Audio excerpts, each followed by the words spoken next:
water movements against Rui, but nothing seems to work. His blade breaks and his sister's suspended by wires while her blood drips. Tanjiro has enough and as a last resort uses his father's dance to summon flames, and Nezuko makes her blood ignite and burns all the wires attaching her. With both of these movements combined, Tanjiro's able to reach Rui and even tried to slice his head, and after believing that he did, he collapsed on the floor with Nezuko. The stunning animation and soundtrack, as well as the indestructible brother-sister bond the siblings share that help them cut through Rui's webs, lead to the tear-dropping family reunion.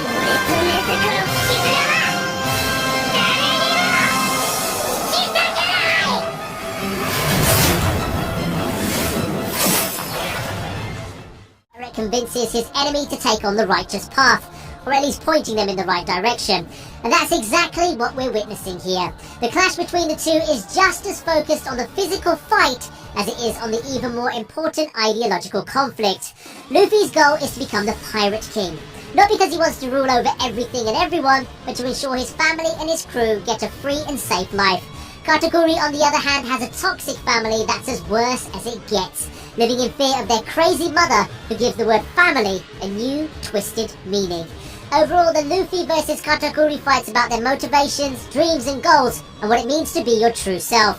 In the end, Katakuri understands that Luffy's not his enemy, but rather a foe who helped him be his true self. It's stuff like this that, over 20 years in, still makes One Piece worth talking about.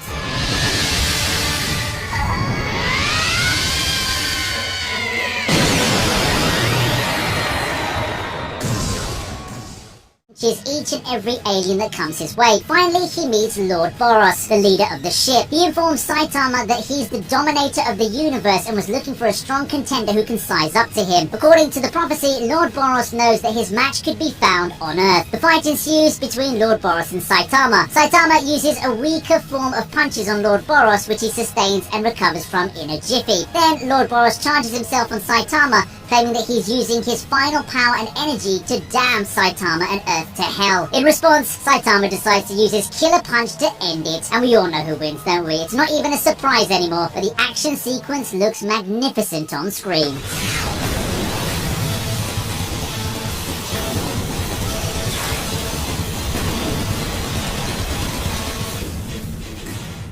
And the gang get the chance to face off against the final boss in Sword Art Online. The boss that no one's laid eyes on because they've yet to reach the 100th level. Even fans were curious about what or who the last boss was, especially since Kayaba was supposed to be it. Anyway, with the events that unfolded in the movie, they were sent to Sword Art Online because it revealed that if they beat the boss, they'll gain status rank 1 and be able to solve the current predicament. The final boss deserves its title because it really seemed like an impossible feat. It was huge with 10 life bars. It even had a regeneration skill. Seriously, how do you defeat a monster like that? Of course, if anyone could beat that boss, it had to be Kirito and the gang, right? Everyone gave a hand and together they defeated the boss. Seeing such cooperation really embodied what true online gaming should be. And after dealing the last blow, Kirito gains the title rank 1, and when he manifested in real life, it was just so epic seeing him as an invincible player defeating all monsters with a single strike.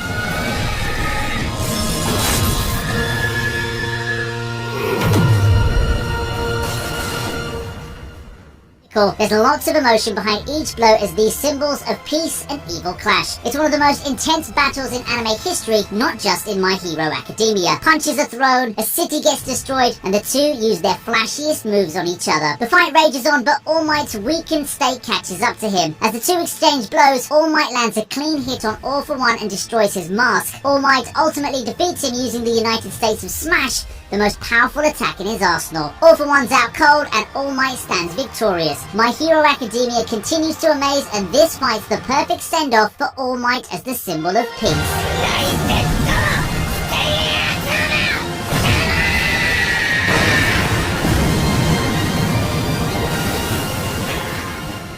Meliodas started to gain back his powers slowly. He was banned from the demon world a long time ago because he took an interest in humans. He was bound to be the king of demons one day. That all changed when he was banned. After the 10 Commandments were released, their main goal was to end Meliodas' life and punish him for his betrayal. And so they did. Meliodas was standing alone, fighting all of the demons. He was unleashing his powers as well. At first, he was holding back to use a counterattack and end them all, but because of Esterosa's power, he couldn't send his revenge counter and ended up being defeated for the the first time. He fell to the ground and Esterosa stomped him with his foot to kill all of his hearts.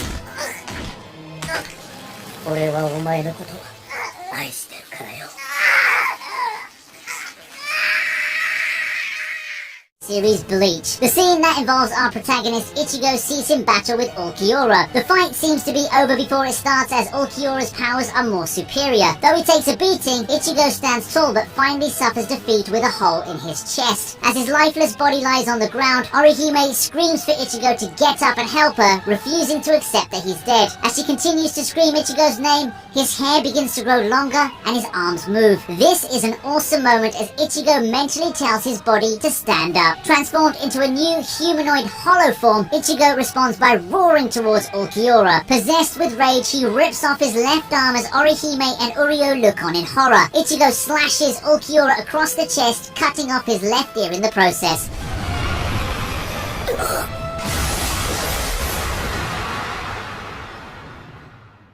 Fantastical battles and action, but the one that stands above all with fans is definitely Netero versus Meruem. Meruem's claim of checkmate to Netero comes as they fight to the death. In his final stand, Netero activates his most powerful attack, the Zero Hand, which does little to no damage to the king. Aged 110, Netero landed thousands of clean hits during their fight before Meruem was able to lay a finger on him and even continue to hold his own after losing a leg. Throughout the series, we're shown how Nen has endless uses and is incredibly versatile in its application. However, just because something is versatile doesn't mean that it is all-powerful. The ending of this fight shows that Nen can go so far in terms of damage as the limits of human spirit and strength are limited. On the verge of dying, Netero sticks 2 fingers in his chest, thus activating his final attempt for retaliation. Meruem moves away to escape, realizing that he'd been on checkmate since the beginning. A powerful bomb deactivates the miniature Rose, destroying the field in which they're fighting.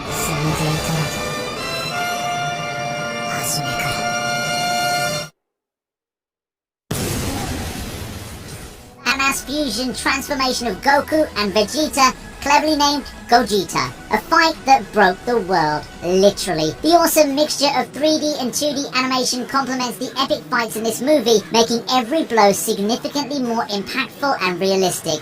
The battle of these 2 Super Saiyan Titans tears through the fabric of space itself, breaking through multiple dimensions before arriving back in the real world. Just as we thought they couldn't top themselves, Dragon Ball yet again raises the bar with an over 9,000 level of high action, setting it nearly impossible to surpass for any future installments to come.